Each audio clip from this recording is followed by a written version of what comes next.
जैन धर्म वैदिक धर्म जितना ही पुराना है।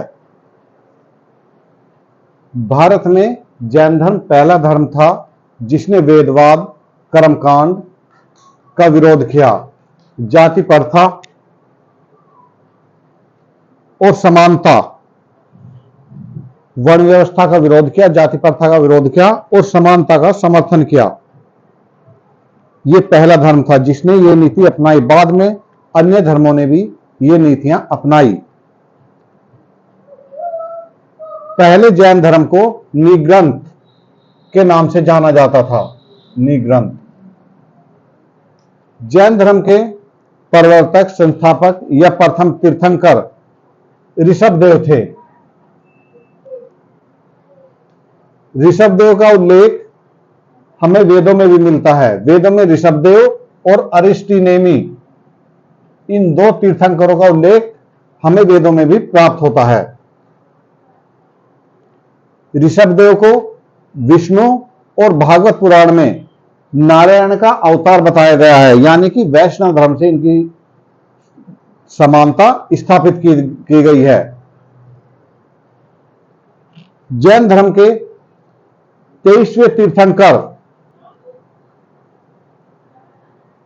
और जो प्रथम ऐतिहासिक तीर्थंकर थे वे थे पार्श्वनाथ, यानी कि इनकी ऐतिहासिकता सिद्ध है। इतिहास में इनके बारे में जानकारी प्राप्त होती है जो साक्ष्यों पर आधारित है।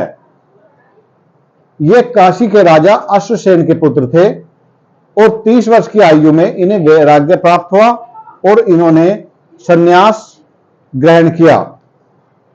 इसके बाद 23 दिन की घोर तपस्या के बाद इन्हें ज्ञान की प्राप्ति हुई। पार्श्वनाथ के समय जो इन्होंने जैन संघ बनाया वो 4 गणों में विभक्त था, यानी कि 4 गणों में इन्होंने अपने संघ को बांटा था।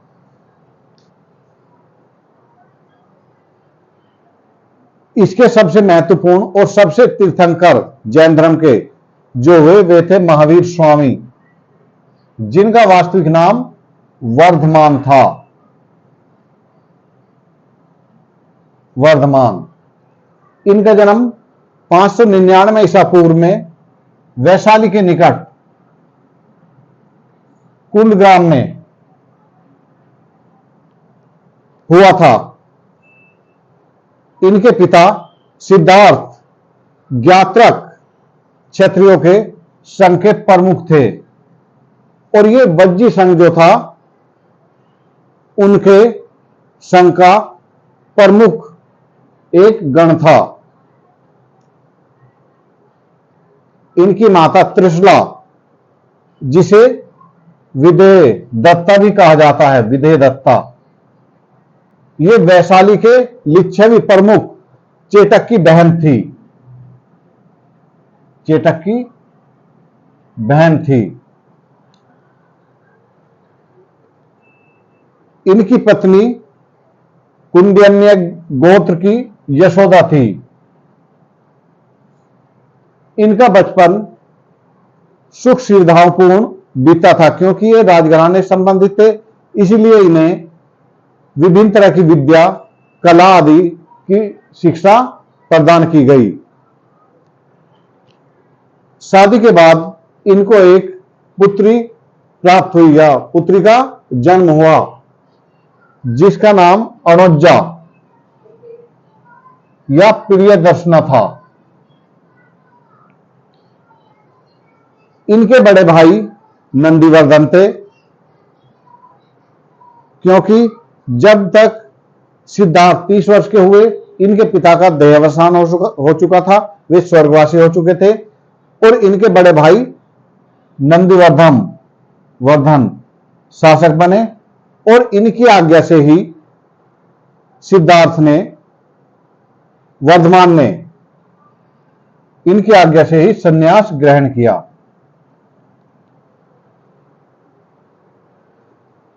इनकी जो पुत्री थी अणोज्जा या प्रियदर्शना, इनकी शादी जमाली से हुई। जमाली जो महावीर स्वामी के दामाद बने। इसके साथ साथ जमाली जैन संघ में प्रथम विद्रोही के रूप में भी जाने जाते हैं। यानी कि इन्होंने जैन संघ में पहली बार विद्रोह किया था। दूसरा विद्रोह तीस गुप्त ने किया था, परंतु इन विद्रोह को जल्द ही दबा दिया गया था या समझा दिया गया था। जब 30 वर्ष की आयु में महावीर स्वामी या वर्धमान ने गृह त्याग किया, तो उसके बाद 13 महीने तक इन्होंने घोर तपस्या की, कठोर तपस्या की, और जो भी इनके तन पर वस्त्र थे वो सब समय के साथ फटते गए, परंतु इन्होंने नए वस्त्र ग्रहण नहीं किए और सबका त्याग करते चले आए। उसके बाद इन्होंने भोजन भी हाथ पर ही ग्रहण करना शुरू कर दिया, यानी कि बर्तनों का प्रयोग भी वर्जित कर दिया अपने लिए और सभी वस्तुओं का त्याग कर दिया। इनकी घोर तपस्या के बारे में जानकारी आचार्यांग सूत्र से मिलती है। भगवती सूत्र से भी कुछ जानकारी प्राप्त होती है। महावीर स्वामी जब अपने ज्ञान का प्रचार कर रहे थे, तो महावीर स्वामी जब कठोर तपस्या कर रहे थे, स्थान स्थान पर घूम रहे थे, तो नालंदा में महावीर स्वामी को मक्खलीपुत्र गोसाल मिले और 6 वर्ष तक ये वर्धमान महावीर के शिष्य रहे। परंतु 6 वर्ष बाद इन्होंने संघ छोड़कर अपना अलग संप्रदाय, आजीवक संप्रदाय बनाया और इसकी इन्होंने स्थापना की, आजीवक संप्रदाय की।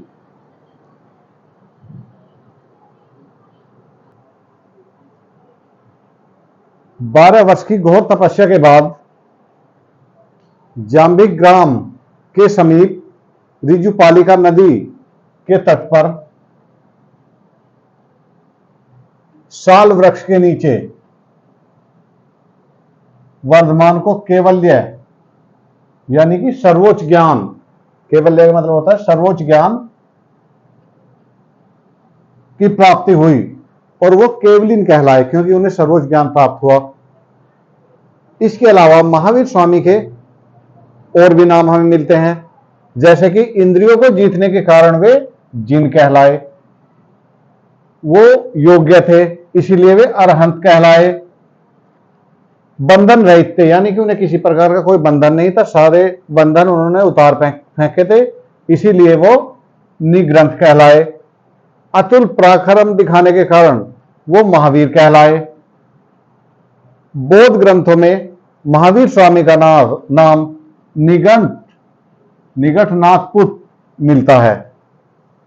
तो ये महावीर स्वामी के अन्य नाम थे, जिनमें इनके सहित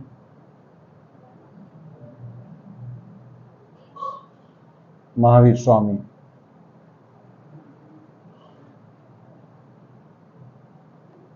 यानी कि वर्धमान,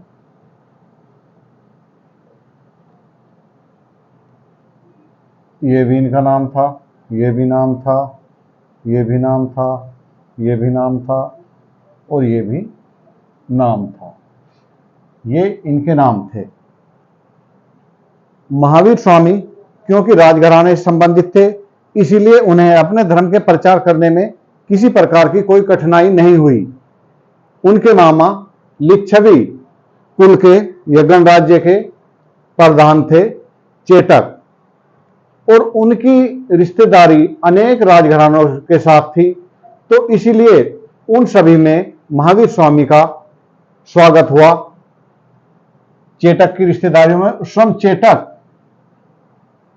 उनके धर्म को मानते थे। इसके अलावा बिंसार और अजातशत्रु ये भी महावीर स्वामी के अनुयायी थे। 30 वर्ष की अवधि तक महावीर स्वामी ने धर्म का प्रचार किया और 72 वर्ष की आयु में 527 ईसा पूर्व में राजगृह में मल्ल राज्य की जो शस्तिपाल थे, उनके राजप्रसाद में उन्हें निर्वाण प्राप्त हुआ, यानी कि उनका देहांत हुआ। जैन धर्म में दो चीजों पर महत्व दिया गया है, आत्मा और उसे घेरने वाले भौतिक तत्व। आत्मा जब भौतिक तत्वों से मुक्त हो जाती है तो उसे ही निर्वाण कहा गया है। उसके लिए त्रिरत्नों का पालन आवश्यक है। जो तीन रत्न हैं जैन धर्म के, त्रिरत्न, इनका जैन धर्म में बहुत महत्व है। ये त्रिरत्न है सम्यक दर्शन, यानी कि सच में विश्वास, सच में विश्वास को ही सम्यक दर्शन कहा जाता है। सम्यक दर्शन, सम्यक ज्ञान, सद्रूप का, शंका विहीन तथा वास्तविक ज्ञान को सम्यक ज्ञान कहा जाता है। इसके अलावा सम्यक आचरण, इसका मतलब है सांसारिक विषयों से उत्पन्न सुख दुख के प्रति संभाव, यानी कि संसार में जो भी सुख है या दुख है उसके प्रति हमें एक सा भाव रखना होगा या रखते हैं तो उसे सम्यक आचरण कहा गया है। तभी निर्वाण संभव है। जब तक कोई व्यक्ति दुख और सुख का भाव महसूस करेगा तो उसे निर्वाण की प्राप्ति नहीं होगी। त्रिरत्न के पालन के लिए पंच महाव्रतों का पालन आवश्यक है। इसके लिए पंच महाव्रतों की व्यवस्था की गई है। नंबर 1 है अहिंसा। अहिंसा जैन धर्म का मूल सिद्धांत है। जैन धर्म में अहिंसा पर बहुत अधिक बल दिया गया है। मन, वचन और कर्म से किसी के प्रति असंयत व्यवहार हिंसा है, यानी कि किसी के प्रति गलत सोचना भी हिंसा है। जैन धर्म में हिंसा संबंधी विचार बहुत ही कठोर हैं। यहां तक कि किसी को मारने या हानि पहुंचाने का विचार उत्पन्न होना भी हिंसा माना गया है। पैदल चलने या भोजन ग्रहण करने में भी किसी प्रकार की हिंसा नहीं होनी चाहिए। कोई कीट पतंग नहीं मरना चाहिए और शौच करते समय या मलमूत्र त्यागते समय भी किसी प्रकार की हिंसा नहीं होनी चाहिए। जैन धर्म अहिंसावादी होने के कारण जैन धर्म मानने वाले लोग कृषि कार्य नहीं करते हैं। इसका कारण यह है कि यदि कृषि कार्य करेंगे तो उसमें अनेक छोटे मोटे कीटाणुओं की हत्या होगी जो अहिंसा की श्रेणी में आती है। इसलिए जैन धर्म के अनुयायी कहीं भी कृषि कार्य करते हुए हमें नहीं मिलते हैं। इसके बाद दूसरा स्थान है सत्य वचन। मनुष्य को सदा सत्य और मधुर बोलना चाहिए। इसके लिए यह जरूरी है कि वो बिना सोचे समझे ना बोले। क्रोध और मोह जागृत होने पर भी उसे मौन रहना चाहिए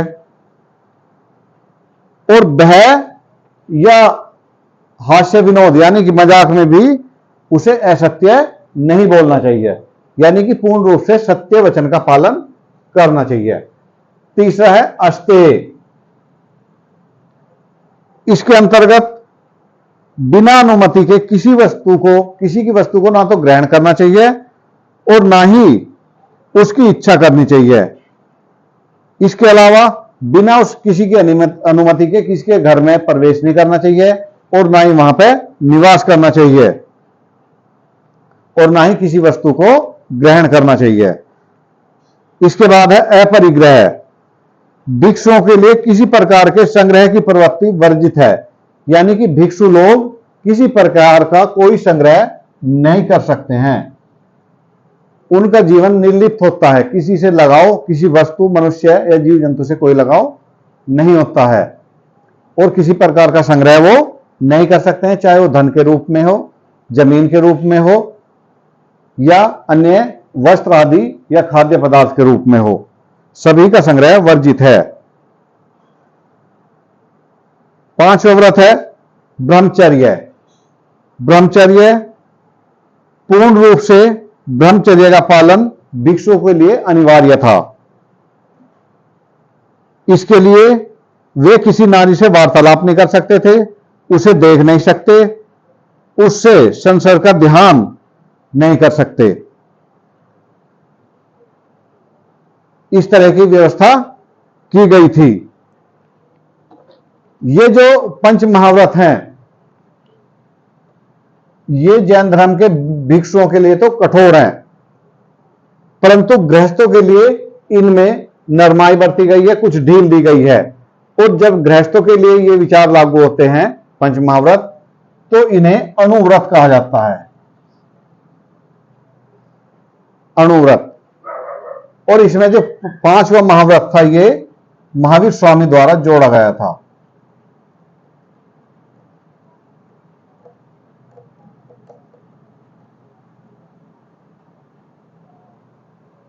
उससे पहले ब्रह्मचर्य नामक महाव्रत इसमें शामिल नहीं था।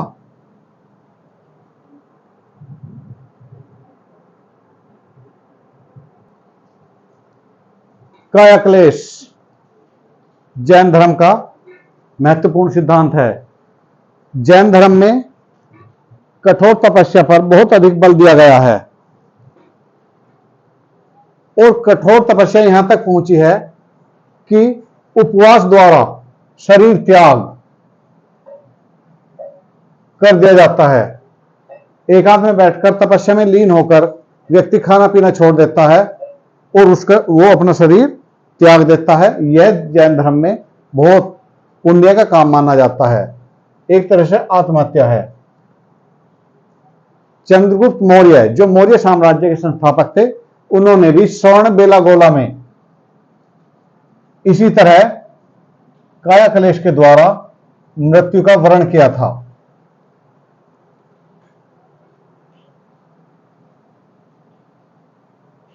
पार्श्वनाथ की शिक्षा और महावीर की शिक्षा में थोड़ा अंतर है। पार्श्वनाथ के जो व्रत थे वो उन्हें चतुर्याम, यानी कि वो 4 व्रत थे, पहले भी बताया जा चुका है, वो चतुर्याम थे जिनमें ब्रह्मचर्य व्रत नहीं था।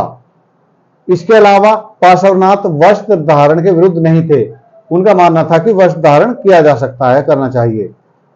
इसके विपरीत महावीर स्वामी ने जैन धर्म में 5वां महाव्रत ब्रह्मचर्य को जोड़ा,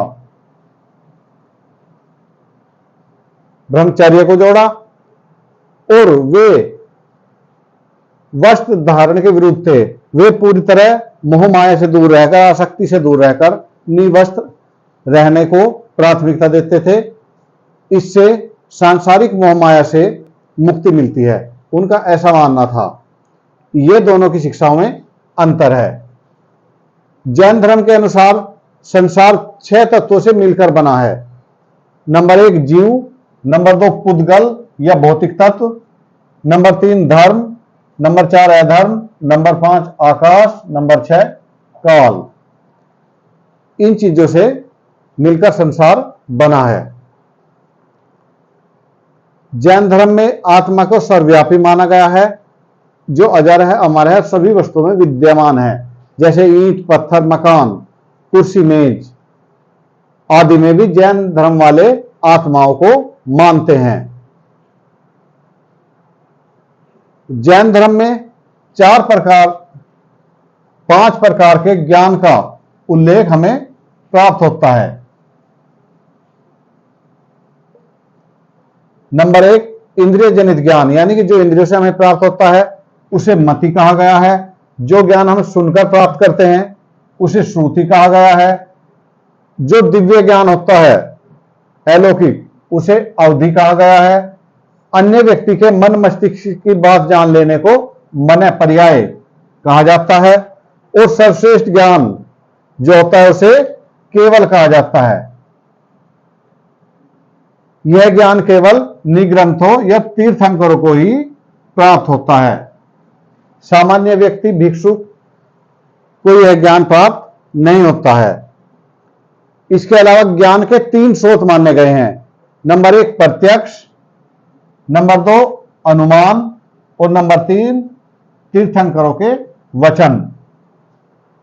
प्रत्येक ज्ञान 7 स्वरूपों में व्यक्त किया जा सकता है, जैनियों का यह मानना है।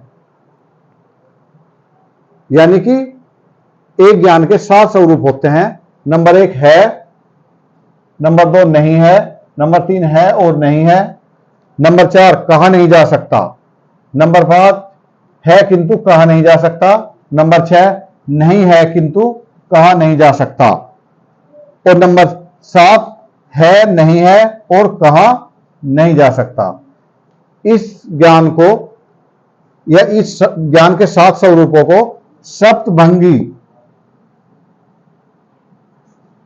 ज्ञान या ईर्ष्यादवाद या अनेकांतवाद कहा जाता है। जैन धर्म में ईश्वर, यज्ञ, वेदवाद, कर्मकांड, वर्ण, जाति में कोई विश्वास नहीं किया जाता, यानी कि इन चीजों को जैन धर्म में स्थान नहीं दिया गया है।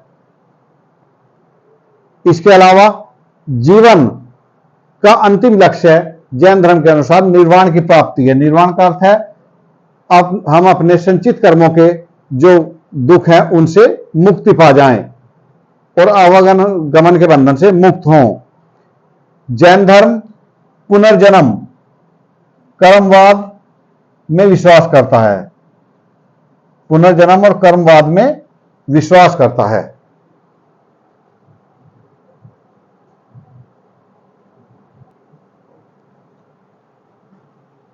जैन संघ पार्श्वनाथ ने स्थापित किया था। उन्होंने जैन संघ को 4 गणों में विभक्त किया था। बाद में महावीर स्वामी ने अपनी तरह से जैन संघ को संगठित किया। सर्वप्रथम जिन 11 ब्राह्मणों को महावीर स्वामी ने अपने मत में दीक्षित किया था वे उनके प्रथम अनुयायी बने थे। राजगृह में इन्हें सर्वप्रथम दीक्षा दी गई थी, यानी कि प्रथम उपदेश राजगृह में दिया था। महावीर स्वामी ने अपने संघ को 11 गणों में बांटा और इन 11 ब्राह्मणों को ही एक संघ का गणधर बनाया, यानी कि एक गण का गणधर बनाया। जैन संघ 4 वर्गों में बटा था। नंबर 1 भिक्षु, नंबर 2 भिक्षुणी, नंबर 3 श्रावक, नंबर 4 श्राविका। ये तो जैन साधु होते थे। भिक्षु महिला साध्वी, भिक्षु पुरुष साधु और भिक्षुणी महिला साध्वी। श्रावक जो गृहस्थ होते थे और श्राविका जो घर की महिलाएं होती थी। महावीर की मृत्यु के बाद केवल एक गणधर सुधर्मन जीवित बचा। सुधर्मन जो जैन संघ का अगला अध्यक्ष बना, यानी कि महावीर स्वामी के बाद जो जैन संघ का अध्यक्ष बना वो सुधर्मन था। सुधर्मन ने 20 वर्ष तक जैन संघ का अध्यक्ष पद संभाला, यानी कि ये 20 वर्ष तक इस पद पर रहे। इसके बाद इनकी मृत्यु के बाद जम्बू संघ के अध्यक्ष बने। जम्बू ये 40 वर्ष तक जैन संघ के अध्यक्ष रहे। अंतिम नंद राजा के समय में संभूत विजय जैन संघ का अध्यक्ष था, ऐसा विवरण प्राप्त होता है। और चंद्रगुप्त मौर्य के राज्यारोहण के समय संभूत विजय की मृत्यु होगी और भद्रबाहु जैन संघ का अगला अध्यक्ष बना। भद्रबाहु चंद्रगुप्त मौर्य के समय में मगध में 12 वर्ष का भीषण अकाल पड़ा था और इस अकाल के समय भद्रबाहु अपने शिष्यों के साथ दक्षिण में चले गए इस अकाल से बचने के लिए। स्थूलभद्र अपने शिष्यों के साथ मगध में ही डटे रहे, यानी कि वो मगध छोड़कर नहीं गए। भद्रबाहु के लौटने पर मगध के साधुओं से उनका गहरा मतभेद हो गया। मतभेद का कारण यह था कि भद्रबाहु और उनके शिष्यों का मानना था कि अकाल जैसे संकट के समय भद्रबाहु और उनके शिष्यों ने जो जैन धर्म के व्रत हैं या उसके नियम हैं उनका सही से पालन नहीं किया होगा और ये शुद्ध जैन नहीं रहे, यानी कि अपने नियम से भ्रष्ट हो चुके हैं। इसीलिए इन दोनों में मतभेद गहरा गया। इसके बाद जो लोग मगध में रहे वे श्वेतांबर कहलाए और भद्रबाहु के अनुयायी दिगंबर, यानी कि नग्न वस्त्र जो धारण करते हैं वो दिगंबर कहलाए। प्रथम जैन सभा 4वीं शताब्दी ईसा पूर्व में स्थूलभद्र की अध्यक्षता में पाटलिपुत्र में हुई। 4वीं शताब्दी ईसा पूर्व में स्थूलभद्र के अध्यक्ष थे और ये पाटलिपुत्र में हुई। और इस सभा के प्रस्ताव, जो इस सभा में प्रस्ताव पास हुए, वे ही श्वेतांबर समुदाय के सिद्धांत बन गए। वर्तमान में जो श्वेतांबर हैं, जिन नियमों का पालन करते हैं, जिन सिद्धांतों को मानते हैं, वो पाटलिपुत्र में जो प्रस्ताव पास हुए थे वे ही सभी हैं। इसके बाद 6वीं शताब्दी में क्षमा शर्मण की अध्यक्षता में वल्लभी में दूसरी जैन सभा हुई। तो ये दोनों जैन सभाएं हैं। इनमें से अक्सर प्रश्न आते हैं। जितने पॉइंट बताए गए हैं सारे महत्वपूर्ण है, सभी में से प्रश्न आए हुए हैं और ऐसी संभावना है कि आगे भी इनमें से आएंगे। इसके अलावा मल्लीनाथ जो एक तीर्थंकर थे, उनके बारे में कुछ विचारकों की यह धारणा है कि वो शायद स्त्री तीर्थंकर थे। स्त्री, केवल एक ही तीर्थंकर के बारे में स्त्री होने का जो अनुमान लगता है, एक के बारे में ही लगता है, वो है मल्लीनाथ। जैन दर्शन सांख्य दर्शन के निकट है। जैन दर्शन और सांख्य दर्शन लगभग एक जैसे हैं। जैन धर्म स्त्रियों को भी पुरुषों के समान ही अपने मत में सम्मान देता है, यानी कि महिला समानता का समर्थक है। जैन तीर्थंकर और उनके कुछ चिन्ह हैं जो अक्सर परीक्षाओं में पूछे जाते हैं, जो महत्वपूर्ण है उनके बारे में बता रहे हैं। ऋषभदेव को सांड से व्यक्त किया जाता है। आदिनाथ हाथी से व्यक्त किए जाते हैं। नेमिनाथ शंख से, पार्श्वनाथ सर्प से और महावीर स्वामी सिंह से व्यक्त किए जाते हैं।